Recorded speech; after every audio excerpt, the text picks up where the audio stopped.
5টি বিষয় মূলত আমরা আলোচনা করেছি।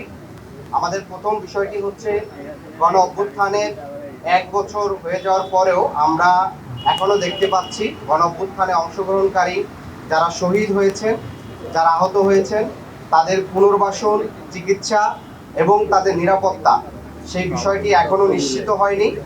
আমরা কিছুদিন পূর্বে দেখেছিলাম শহীদ পরিবাররা তাদের দাবিতে মাঠে নামলে সেখানে পুলিশ লাঠিচার্জ করে এবং বেশ কিছু শহীদ পরিবারের সদস্যরা আহত হয়।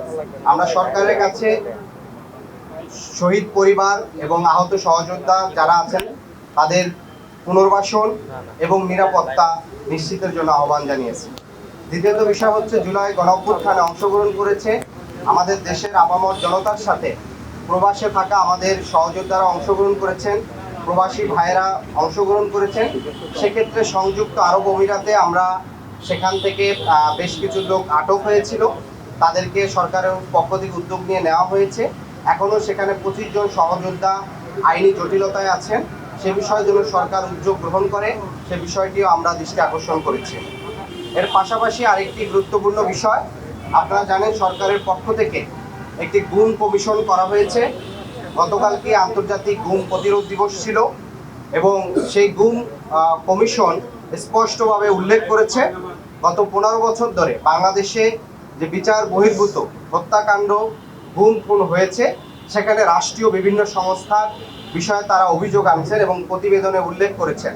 ফলে আমরা সরকারের কাছে সুস্পষ্টভাবে দাবি করেছি সরকার গুম কমিশনের প্রতিবেদন আমলে নিয়ে রাষ্ট্রীয় যেসব সংস্থার মধ্যে যেসব সদস্যরা এ ধরনের অভিযোগে অভিযুক্ত তাদের বিষয়ে যেন সুস্পষ্ট ব্যবস্থা গ্রহণ করে।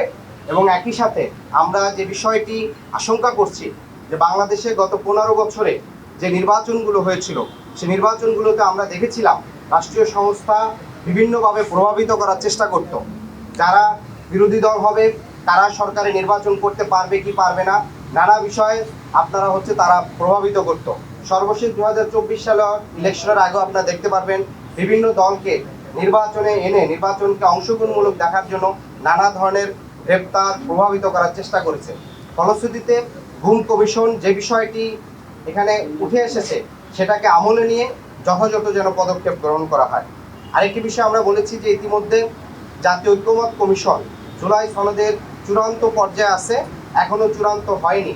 সেই জুলাই সনদের আইনি ভিত্তির জন্য আমরা বলেছি জুলাই সনদের আইনি ভিত্তি এবং সাংবিধানিক ভিত্তির জন্য আগামী যে নির্বাচনটি হবে সেই নির্বাচনটি যেন অবশ্যই গণপরিষদ নির্বাচন হয় এবং সেই গণপরিষদের নির্বাচনের মাধ্যমে বাংলাদেশের দীর্ঘ 55-54 বছরের যে রাজনৈতিক সংকট, যে একক ব্যক্তি কেন্দ্রিক যে স্বৈরতান্ত্রিক মনোভাব কিংবা কাঠামো গড়ে উঠছে, সেটার স্থায়ী সমাধানের জন্য আমরা মনে করি আগামী নির্বাচনটি গণপরিষদ নির্বাচন অনুষ্ঠিত হয়ে এবং সেটা নতুন সংবিধান প্রণয়ন করবে। একই সাথে আমরা দেখেছি বর্তমান যে নির্বাচন কমিশন আছে এই কমিশন গঠনের সময় আমরা তখন নাগরিক কমিটির পক্ষ থেকে প্রতিবাদ জানিয়েছিলাম এবং এখনও আমরা প্রধান উপদেষ্টার দৃষ্টি আকর্ষণ করছি সেই বিষয় যে নির্বাচন কমিশন তাদের সক্ষমতা এবং নিরপেক্ষতার বিষয় যেন প্রধান উপদেষ্টা ভূমিকা রাখেন। কারণ আপনারা দেখতে পাচ্ছেন কিছুদিন পূর্বেও একটি নির্বাচন করার পূর্বে যার সীমানা নির্ধারণ নিয়ে ইসি ভবনের মধ্যে যেভাবে অন্য পক্ষকে যেভাবে হামলা করা হয়েছে, সেই বিষয়টি আসলে ইসির সক্ষমতা এবং একই সাথে তার নিরপেক্ষতা নিয়েও প্রশ্ন আসছে। একই সাথে আমরা আরেকটি বিষয় গত কয়েকদিন ধরে লক্ষ্য করেছি যে সরকারের পক্ষ থেকে কিন্তু গত 3টি নির্বাচন যে জুলাই ঘোষণাপত্র দেওয়া হয়েছে সেই ঘোষণাপত্রে সরকার উল্লেখ করেছেন গত 3টি নির্বাচন অবৈধ নির্বাচনের মাধ্যমে ফ্যাসিস্ট সরকার এখানে চেপে বসেছে। ফলশ্রুতিতে সেই 3টি অবৈধ নির্বাচনে সরাসরি ফ্যাসিস্টের সহযোগী হিসাবে এবং অবৈধ নির্বাচনকে বৈধতা দানের জন্য জাতীয় পার্টি সরাসরি অংশগ্রহণ করেছে। শুধু তাই নয়, গত নির্বাচনে আপনারা দেখেছেন যে জাতীয় পার্টির পক্ষ থেকে যে নির্বাচনী প্রচারণা পোস্টারগুলো করা হয়েছে সেখানে তারা বর্তমান যে জাতীয় পার্টির 2 গ্রুপের যে মহাসচিব মজিবুল হক চুন্নু এবং শামীম হায়দার পাটোয়ারি তাদের পোস্টারে সুস্পষ্ট লেখা আওয়ামী লীগ মনোনীত প্রার্থী। তার মানে জাতীয় পার্টি এবং আওয়ামী লীগের মধ্যে কোনো পার্থক্য নাই এবং যেহেতু রাষ্ট্রীয়ভাবে আওয়ামী লীগের সাংগঠনিক কার্যক্রম স্থগিত করা হয়েছে এবং আমরা দেখতে পাই জাতীয় পার্টি আওয়ামী লীগকে নির্বাচনে আনার জন্য প্রকাশ্যে একটা নিষিদ্ধ সংগঠনের বিষয়ে প্রকাশ্যে অবস্থান নিছে। ফলশ্রুতিতে নিষিদ্ধ সংগঠনের বিষয়, সন্ত্রাসী কার্যক্রমের বিষয়ে সুস্পষ্ট অবস্থান নেওয়া এবং বিগত সময় অবৈধ সংসদকে বৈধতা দানের তাদের যে পদক্ষেপ, সে বিষয়গুলো আমলে নিয়ে জাতীয় পার্টির সাংগঠনিক কার্যক্রম যেন স্থগিত করার বিষয়ে সরকার আরও বেশি কার্যকর হয়, সেই বিষয়টি আমরা প্রধান উপদেষ্টাকে আমলে নেওয়ার জন্য বলেছি। তো ওভারঅল আমরা 5টি বিষয় বলেছি: শহীদ আহত পরিবার, প্রবাসী যোদ্ধাদের বিষয় বলেছি, গুম কমিশনের বিষয় আমলে নেওয়া এবং আগামী নির্বাচন, গণপরিষদ নির্বাচন অনুষ্ঠিত করা এবং একই সাথে আওয়ামী লীগ এবং জাতীয় পার্টির বিষয় সরকারের আরও কার্যকরী ভূমিকা। আওয়ামী লীগের যেসব হত্যা মামলায় যারা এখনো মামলায় আছেন তাদের অনেককেই আটক করা হয় নাই, কিংবা যাদের বিরুদ্ধে মামলা হয়েছে সরকারের কাছ থেকে সুস্পষ্টভাবে কোনো সমন্বিত পদক্ষেপ আমরা দেখি না। অনেক সময় দেখি একজনের নামে অনেকগুলো বেশি মামলা হয়, যে মামলাগুলো অনেক সময় মেরিটলেস হয়। ফলশ্রুতিতে এটি একটি নানা ধরনের কনফিউশন তৈরি করে। ফলে সরকার যে বিচারের উদ্যোগ নিয়েছে সেই বিচারটি বাস্তবায়ন করতে হলে একটি কার্যকরী পদক্ষেপ যেন গ্রহণ করা হয়। একই সাথে সারা দেশের যে আইন শৃঙ্খলা পরিস্থিতি, সে বিষয়টিও উপদেষ্টাকে আমলে নেওয়ার চেষ্টা করার জন্য অনুরোধ করছি। আর সরকারের পক্ষ থেকে আমরা দেখেছি যে বাংলাদেশে একই সাথে অনেকগুলো বিশ্ববিদ্যালয় ছাত্র সংসদ নির্বাচনের বিষয় সরকার উদ্যোগ নিছে, সেটি যেন সুষ্ঠু সুন্দরভাবে অনুষ্ঠিত হয়, কোনো ধরনের বাধার সম্মুখীন যেন না হয়, সেটি বিষয়ে যেন কার্যকর পদক্ষেপ নেয়। ইসির বিষয়ে আমরা আরেকটু বিষয় বলেছি যে জুলাই সনদে আমরা এর পূর্বে বলেছিলাম যে সরাসরি নারীর আসনে নারীদের প্রার্থীর বিষয়ে পুনর্বিবেচনা করার জন্য তা 100 আসনে সরাসরি যেন ভোটের বিষয়টি তারা দেখে। এবং আরেকটি বিষয় হচ্ছে ইসির পক্ষ থেকে একটি কথা বলা হয়েছে যে 31শে অক্টোবরে যাদের বয়স 18 হবে শুধুমাত্র তারা ভোট দিতে পারবে। তার মানে আগামী 6 মাস পরে যে নির্বাচনটি হবে ওই দিনও যদি কারো বয়স 18 হয় সে কিন্তু নির্বাচনে অংশগ্রহণ করতে পারবে না।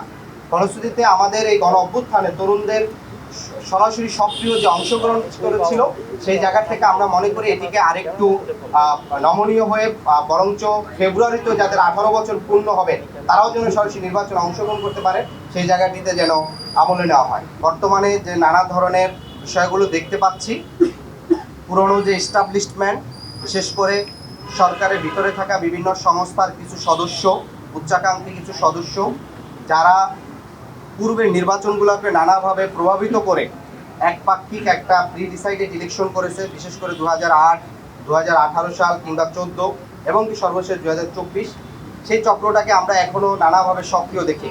যার সর্বশেষ উদাহরণ আমরা দেখেছি যে গণ অভ্যুত্থানে সক্রিয় অংশগ্রহণ করা একটি রাজনৈতিক দলের প্রধানকে অন ক্যামেরা যেভাবে প্রকাশ্যে তাকে আঘাত করা হয়েছে, তাকে হত্যার উদ্দেশ্যে তাকে মেরে পুরো একটা দেশের রাজনৈতিক পরিস্থিতিকে অন্যদিকে নিয়ে যাওয়ার চেষ্টা করা হয়েছে, সেই বিষয়টি কিন্তু নানাভাবেও কিন্তু এগুলো আমলে নেওয়ার বিষয়।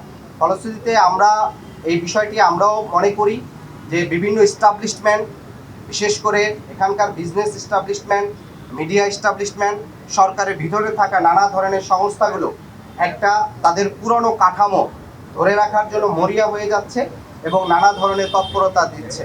ফলশ্রুতিতে আমরা সরকারকে বলেছি, সরকারের পক্ষ থেকে যে তদন্ত কমিশন হয়েছে, গুম কমিশন, তারা কিন্তু গুমের ক্ষেত্রে এইসব সংস্কার বিষয়ে তারা সুস্পষ্ট অভিযোগ আনছে এবং গুম কমিশনের পক্ষ থেকে স্পষ্ট করে তারা বলছে, বিশেষ করে ডিজিএফআই, এনএসআই, এসবি, সিটিটিসি সহ র্যাব, পুলিশের সরাসরি গুমের সাথে তারা জড়িত থাকার অভিযোগ করছে। কিন্তু আমরা সরকারের পক্ষ থেকে এখনো কোনো কার্যকর উদ্যোগ দেখি নাই। ফলে সেই বিষয়টিকে আমরা আমলে নিয়ে আমরা সরকারকে কার্যকরী উদ্যোগ দেখতে চাই।